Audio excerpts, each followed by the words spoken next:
صل على رسوله الكريم أما بعد فأعوذ بالله من الشيطان الرجيم بسم الله الرحمن الرحيم ولمن خاف مقام ربه جنتان صدق اللہ العظیم۔ روح کی بیماریاں اور ان کا علاج شروع ہے،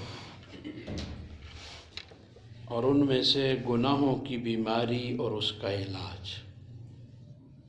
گناہوں کی بیماری کا علاج خوف ہے، خوف خدا۔ اس پر آپ پچھلی 3 مجالس میں کافی کچھ سن چکے۔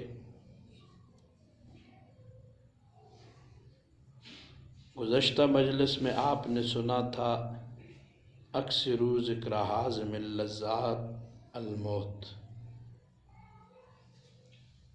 لذتوں کو ختم کرنے والی چیز موت کو کثرت سے یاد کرو۔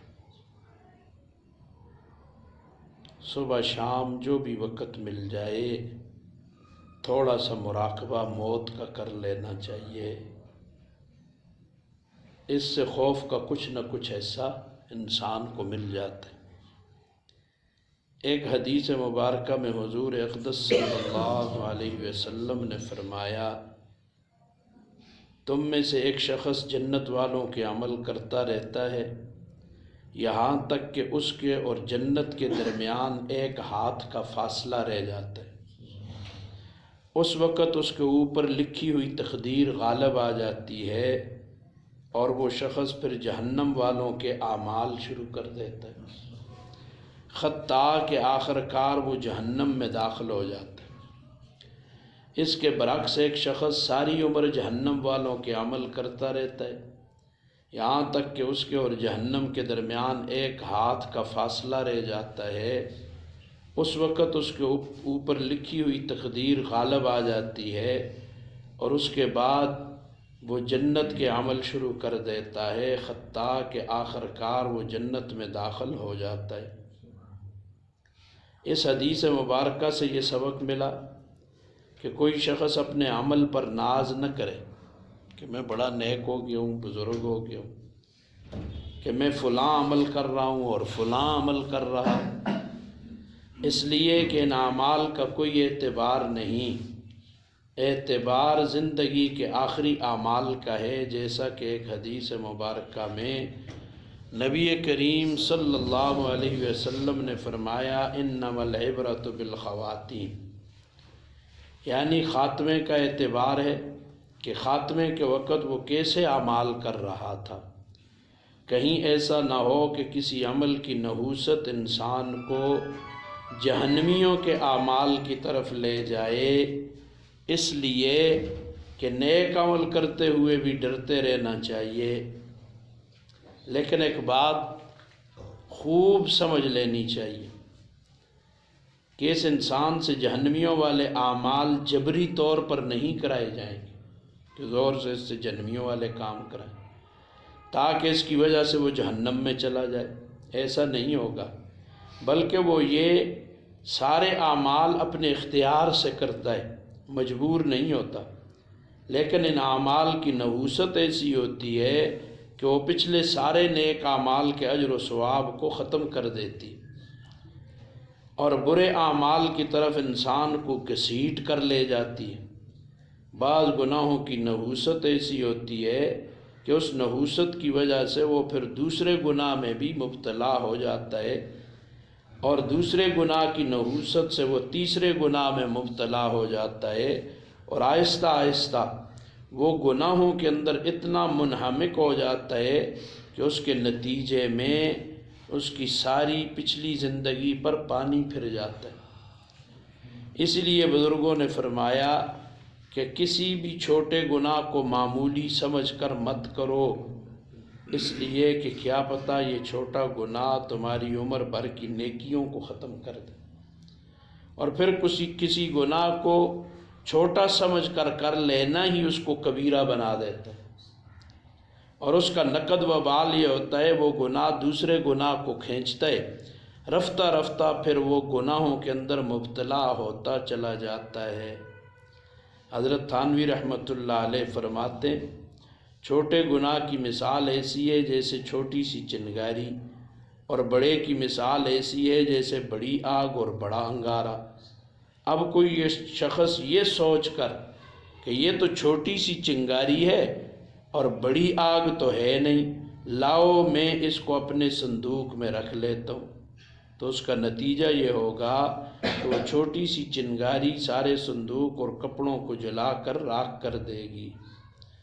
اسی طرح اللہ والوں کی بے حرمتی کرنا، ان کی شان میں گستاخی کرنا، ان کا دل دکھانا، یہ ایسی چیز ہے کہ بعض اوقات اس کی وجہ سے انسان کی مت الٹی ہو جاتی ہے۔ کہتے ہوتے ہیں نا مت ماری ہوئی ہے فلاں کی۔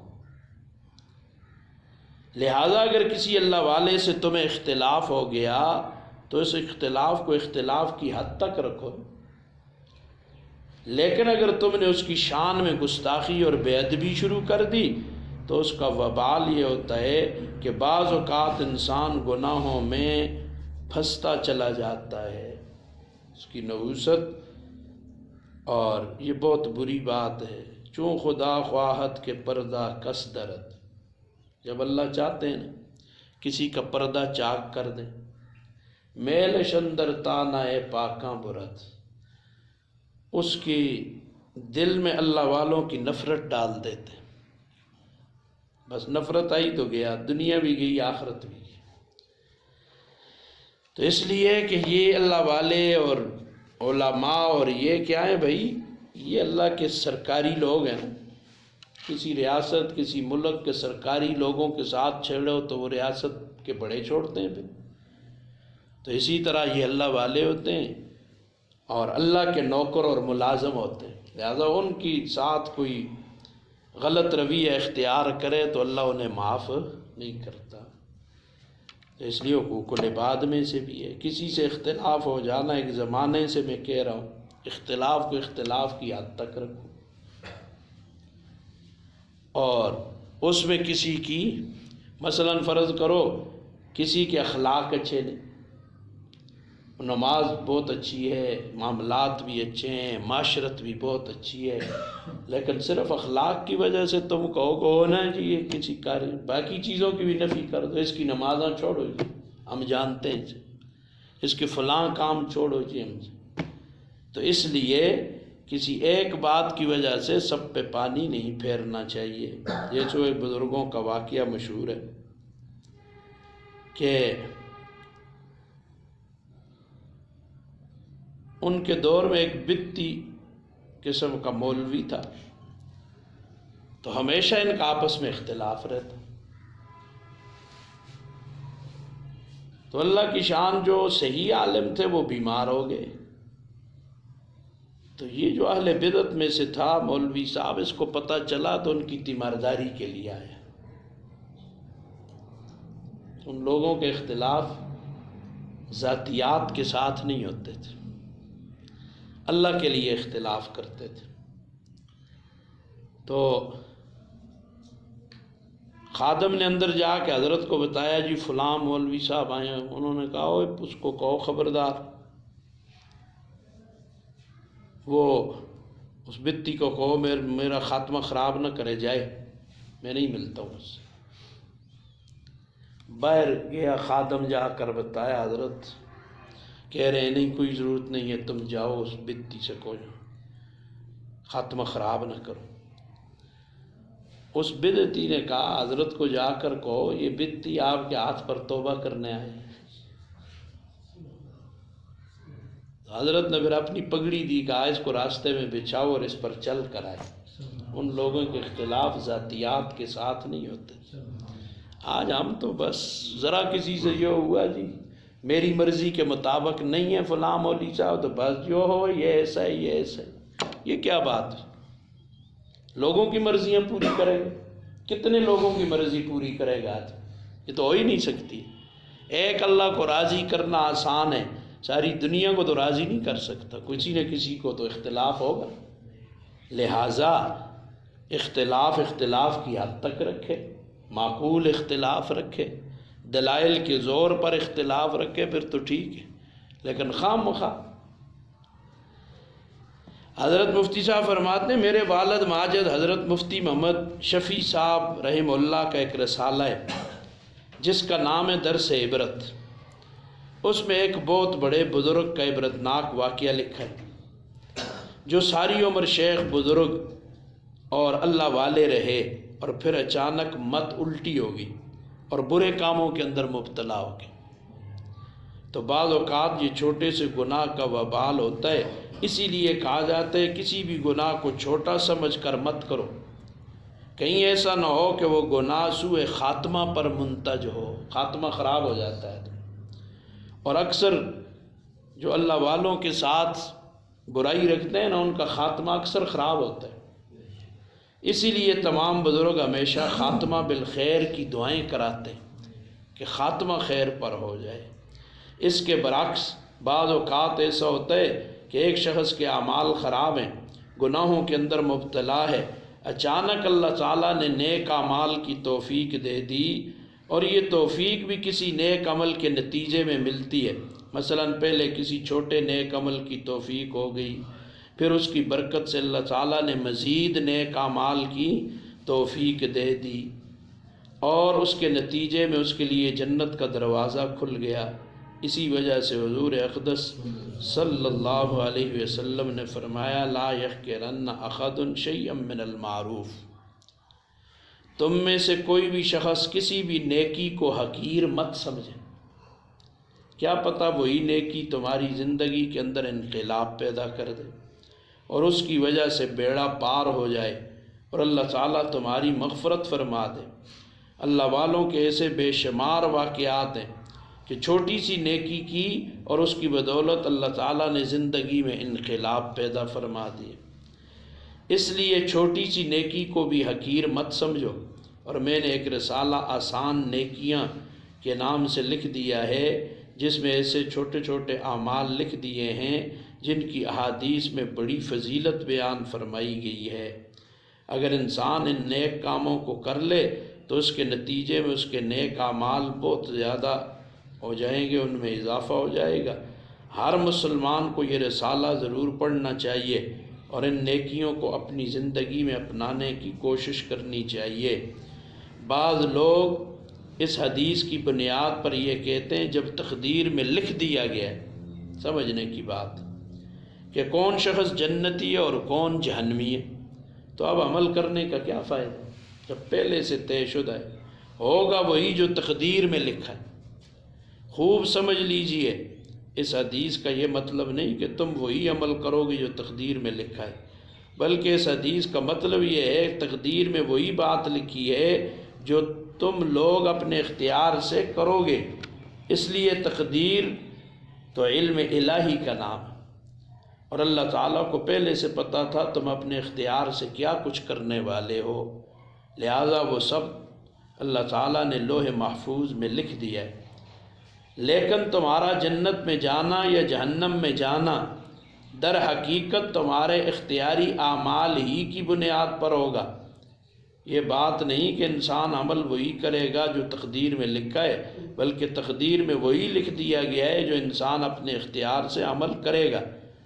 اللہ تعالیٰ نے انسان کو اختیار دیا ہے اور اس اختیار کے مطابق انسان عمل کرتا رہتا ہے. اب یہ سوچنا کہ تقدیر میں تو سب لکھ دیا گیا ہے لہٰذا ہاتھ پر ہاتھ رکھ کر بیٹھ جاؤ، یہ درست نہیں. چنانچہ جب حضور اقدس صلی اللہ علیہ وسلم نے یہ حدیث بیان فرمائی تو صحابہ کرام رضوان اللہ تعالی علیہم اجمعین نے پوچھ لیا یا رسول اللہ ففیم العمل. جب یہ فیصلہ ہو چکا کہ فلاں شخص جنتی اور فلاں شخص جہنمی، تو پھر عمل کرنے سے کیا فائدہ ہے؟ سرکار دو عالم صلی اللہ علیہ وسلم نے فرمایا اعملوا فکل میسر لما خلق لہ، عمل کرتے رہو، اس لیے کہ ہر انسان کو وہی کام کرنا ہوگا جس کے لیے وہ پیدا کیا گیا تھا، لہذا تم اپنے اختیار کو کام میں لا کر عمل کرتے رہو. اس حدیث کو یہاں لانے کا منشا یہ ہے کہ آدمی یہ نہ سوچے کہ بڑے بڑے وظائف اور تسبیحات پڑھ رہا ہوں اور نوافل پڑھ رہا ہوں اور اپنی طرف سے پوری شریعت پر چل رہا ہوں، اس لیے اب میں مطمئن ہو جاؤں۔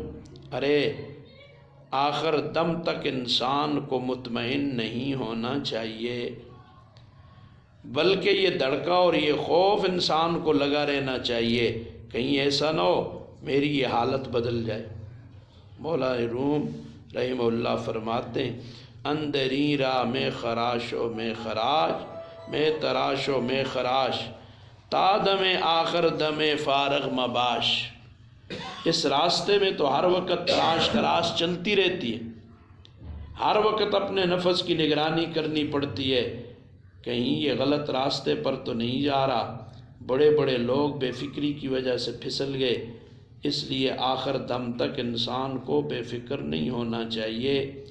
ایک حدیث مبارکہ میں حضور اقدس صلی اللہ علیہ وسلم نے فرمایا، قیامت کے دن سب سے ہلکا عذاب جس شخص کو ہوگا، وہ ہلکا عذاب یہ ہوگا کہ اس کے پاؤں کے تلووں کے نیچے 2 چنگاریاں رکھ دی جائیں گی، مگر ان کی شدت اتنی زیادہ ہوگی کہ اس کی وجہ سے اس کا دماغ کھول رہا ہوگا، اور وہ شخص یہ سمجھ رہا ہوگا کہ شاید سب سے زیادہ سخت عذاب مجھ کو ہو رہا ہے، حالانکہ اس کو سب سے ہلکا عذاب ہو رہا ہے۔ بعض روایات میں آتا ہے یہ عذاب حضور اقدس صلی اللہ علیہ وسلم کے چاچا ابو طالب کو ہوگا، کیونکہ انہوں نے حضور اقدس صلی اللہ علیہ وسلم کی مدد اور نصرت بہت کی تھی، لیکن آخر وقت تک ایمان نہیں لائے، اس لیے ان کے لیے یہ سزا مقرر ہوئی۔ واللہ سبحانہ وتعالی عالم۔ ہمیں ان باتوں کے پیچھے نہیں پڑنا چاہیے۔ بہرحال اس حدیث میں یہ بتانا مقصود ہے، جب سب سے ہلکے عذاب کی وجہ سے یہ حال ہوگا کہ اس چنگاری کے نتیجے میں اس شخص کا دماغ کھول رہا ہوگا، تو جن کے لیے شدید عذاب کی وعید آئی ہے ان کا کیا حال ہوگا۔ جہنم کے اس عذاب کا انسان کبھی تصور کر لیا کرے تو اس کے نتیجے میں انسان کے اندر خوف پیدا ہوتا ہے اور اس کے دل میں تقوی جاگزیں ہوتا ہے۔ ایک حدیث مبارکہ میں مختلف جہنمیوں کا حال بیان فرماتے ہوئے سرکار دو عالم صلی اللہ علیہ وسلم نے ارشاد فرمایا کہ بعض جہنمی ایسے ہوں گے کہ جہنم کی آگ ان کے ٹخنے تک پہنچی ہوگی، جس کے صرف تلووں میں چنگاری رکھی جائے گی، اس کا حال تو آپ نے اوپر حدیث مبارکہ میں سن لیا، اگر وہ آگ ٹخنوں تک پہنچ جائے تو اس کا کیا حال ہوگا۔ اور بعض جہنمی ایسے ہوں گے جہنم کی آگ ان کے گھٹنوں تک پہنچی ہوئی ہوگی، اور بعض جہنمی ایسے ہوں گے کہ آگ ان کی کمر تک پہنچی ہوئی ہوگی، اور بعض ایسے ہوں گے کہ ان کی ہنسلی کی ہڈی تک یہاں تک پہنچی ہوئی ہوگی۔ یہ جہنمیوں کے مختلف درجات ہیں۔ اللہ تعالیٰ اپنے فضل و کرم سے ہم سب کی حفاظت فرمائے۔ یہ تو جہنم کا حال تھا، لیکن جہنم میں جانے سے پہلے جب میدان حشر میں پیشی ہوگی اس وقت لوگوں کا کیا حال ہوگا، اس کے بارے میں جناب رسول اکرم صلی اللہ علیہ وسلم نے ارشاد فرمایا کہ لوگ رب العالمین کے سامنے کھڑے ہوں گے، یہاں تک کہ ایک شخص اپنے پسینے میں آدھے کانوں تک ڈوبا ہوا ہوگا، گویا کہ گرمی کی شدت کی وجہ سے پسینہ نکلتے نکلتے اتنا زیادہ ہو گیا کہ وہ آدھے کانوں تک پہنچ گیا۔ ایک اور حدیث مبارکہ میں جناب رسول اللہ صلی اللہ علیہ وسلم نے ارشاد فرمایا کہ قیامت کے روز لوگوں کا اتنا پسینہ بہے گا کہ وہ 70 ہاتھ زمین کے اندر بہہ کر چلا جائے گا، اور وہ پسینہ لوگوں کو ڈھانپتا رہے گا یہاں تک کہ ان کے کانوں تک پہنچ جائے گا۔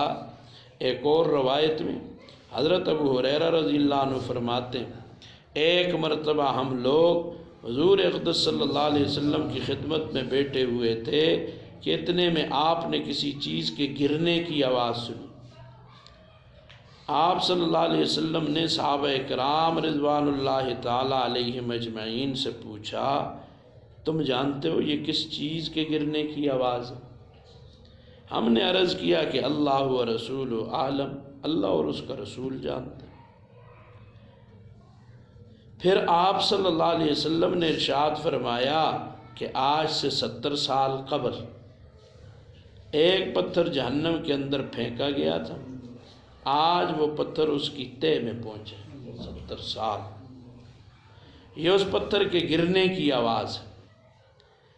پہلے لوگ اس کو بہت مبالغہ سمجھتے تھے کہ وہ پتھر 70 سال سفر کرنے کے بعد تہہ میں پہنچا، لیکن اب تو سائنس نے ترقی کر لی، چنانچہ سائنس کا کہنا ہے بہت سارے ستارے ایسے ہیں جب سے وہ پیدا ہوئے ہیں ان کی روشنی زمین کی طرف سفر کر رہی ہے، لیکن آج تک وہ روشنی زمین تک نہیں پہنچی۔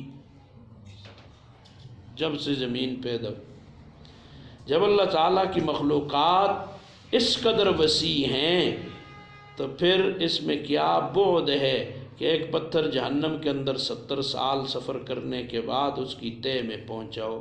یہ اللہ کی مخلوقات ہیں۔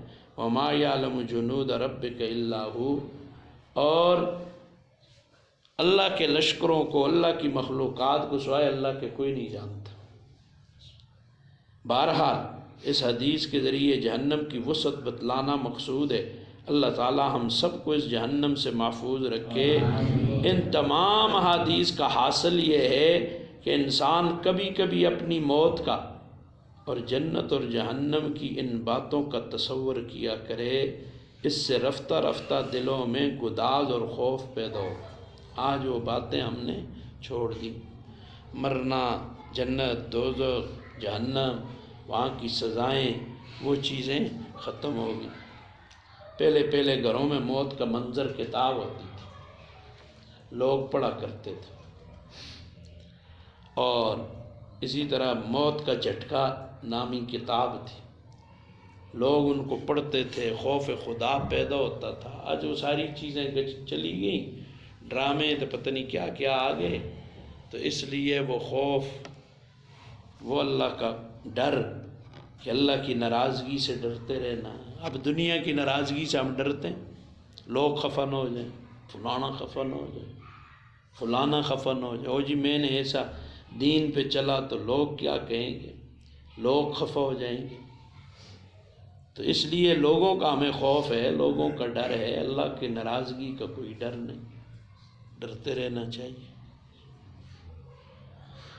اللہ اکبر۔ ان تمام احادیث کا حاصل یہ ہے، انسان کبھی کبھی اپنی موت کا اور جنت اور جہنم کی ان باتوں کا تصور کیا کرے، کیا پتہ ہے کس حال میں مر جائے، اس سے رفتہ رفتہ دلوں میں گداز اور خوف پیدا ہوگا۔ رات سونے سے پہلے معمولات کرے، کلمہ پڑھے، ہاں جی، آخری صورتیں پڑھ کر سوئے، دعا پڑھے۔ نیند کو موت کی بہن کہا ہے، ہو سکتا ہے اٹھنا نصیب نہ ہو، گارنٹی کارڈ تھوڑا ہی ہے۔ کتنے واقعات نہیں ہوتے، رات دن اس دن ایک نوجوان کا سناؤ، پتہ نہیں کہاں گیا تو وہاں سویا، تو سب سمجھتے رہے کہیں سویا ہوا ہے، تو پھر دوسرے دن جا کے پتہ چلا تو اب سوئیں اور دوبارہ اٹھ نہ سکے۔ دعا پڑھ لے، کلمہ پڑھ لے، رضیت باللہ ربا وبالاسلام دینا وبمحمد نبیا، تو یوں یہ کلمہ پڑھ لیا کرے، پھر سو جائے، پھر صبح اٹھے تو پھر دعا پڑھے، ہے نا جاگنے کی بات۔ اس میں اللہ کو بھی یاد رکھے گا، نبی بھی یاد رہے گا کہ دعا نبی نے سکھلائی۔ تو الحمدللہ الذی احیانی بعد ما اماتنی والیہ، یہ دیکھو رات کیا کہا تھا، اللہم باسمک اموت واحیا، تو صبح کیا کہا ہے، غور کرو نا، ان دعاؤں پہ غور کر لو، بہت کچھ مل جائے گا۔ الحمدللہ الذی احیانی، احیانی ہو تو واحد متکلم ہوگا نا، تو احیانا یوں بھی ہوتا ہے، ہم سب کو اٹھایا، جمع متکلم ہو جائے گا۔ بعد ما ماتنا، ہمارے مر جانے کے بعد، جی مر گئے تھے، نکل گئی روح، تو جس کی چاہے اللہ واپس بھیجتا ہے، نہ چاہے تو روک لیتا ہے، آدمی گیا۔ تو اس لیے ان باتوں کا اہتمام کرنا، اللہ سے ڈرتے رہنا، اللہ کا خوف ہوگا تو پھر غلط کام کرنے سے کیا ہوگا جی؟ بچے گا۔ جتنا اللہ کی معرفت، جتنا اللہ کا خوف، جی اللہ کی ناراضگی کا ڈر پیدا ہوگا، اتنا ہی انسان گناہوں سے بچتا رہے گا۔ کیا کرے گا؟ گناہوں سے بچے گا۔ اس کے ذریعے پھر نیک اعمال کرنا آسان ہو جائے گا اور گناہوں کو چھوڑنا بھی آسان ہو جائے گا۔ اللہ تعالی ہم سب کے دلوں میں یہ خوف پیدا فرما دے اور گناہوں سے بچنے کی ہمت اور توفیق عطا فرمائے، آمین۔ تو بس اپنی اصلاح کے لیے اب آگے یہاں تک تو گناہوں کی بیماری اور اس کا علاج، اب گناہوں کے نقصانات آئیں گے، سمجھ آئی؟ دنیا میں ہم کوشش یہ ہوتی ہے کہ ہر فائدے والی چیز کو حاصل کریں۔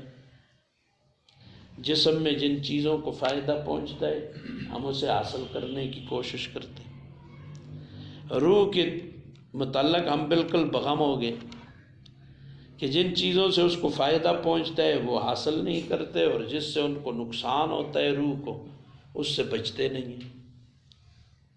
تو اس کا انجام ہم رات دن دیکھ رہے ہیں کیا ہو رہا ہے۔ اللہ ہمارے حال پہ رحم کرے، اللہ اپنا فضل کرے۔ تو اس لیے اپنی فکر کرتے رہنا چاہیے، دوسروں سے زیادہ اپنی پہلے فکر کرے آدمی۔ کیا کریں؟ اپنی فرد کی اصلاح ہوگی تو پھر افراد کی ہوگی۔ افراد کے مجموعے کا نام معاشرہ ہوتا ہے۔ آج کی جتنی تحریکیں، جتنی تنظیمیں، جو بھی ہوتا ہے وہ افراد سے شروع کی جاتی ہے، اس لیے اصلاح نہیں ہو رہی۔ فرد سے شروع ہوں گے تو اصلاح ہوگی۔ فرد سے ایک ایک فرد اپنی اصلاح کی فکر کرے، اور دنیاوی معاملات میں ہمیں صرف اپنی فکر ہوتی ہے، یہی ہے۔ پڑوس میں کوئی بھوکا ہے تو ہمیں فکر ہوتی ہے بیچارہ بھوکا ہے، رات اس کو جاؤں جی۔ اور دینی معاملات میں ہم صرف دوسروں کو دیکھتے رہتے ہیں، اپنی فکر ہمیں نہیں ہوتی۔ فلانا ایسا کر رہا ہے، ایسا کر رہا ہے، اس نے یہ کیا۔ تو دنیاوی معاملات میں اس کی ہم نے کبھی فکر نہ کی، محتاج ہے، غریب ہے، ہاں جی ضرورت مند ہے۔ ان چیزوں کی فکر ہمیں کرنی چاہیے۔ اللہ تعالی حامی و ناصر ہوں۔ اللہ اپنے فضل سے ہم سب کی اصلاح فرما دیں۔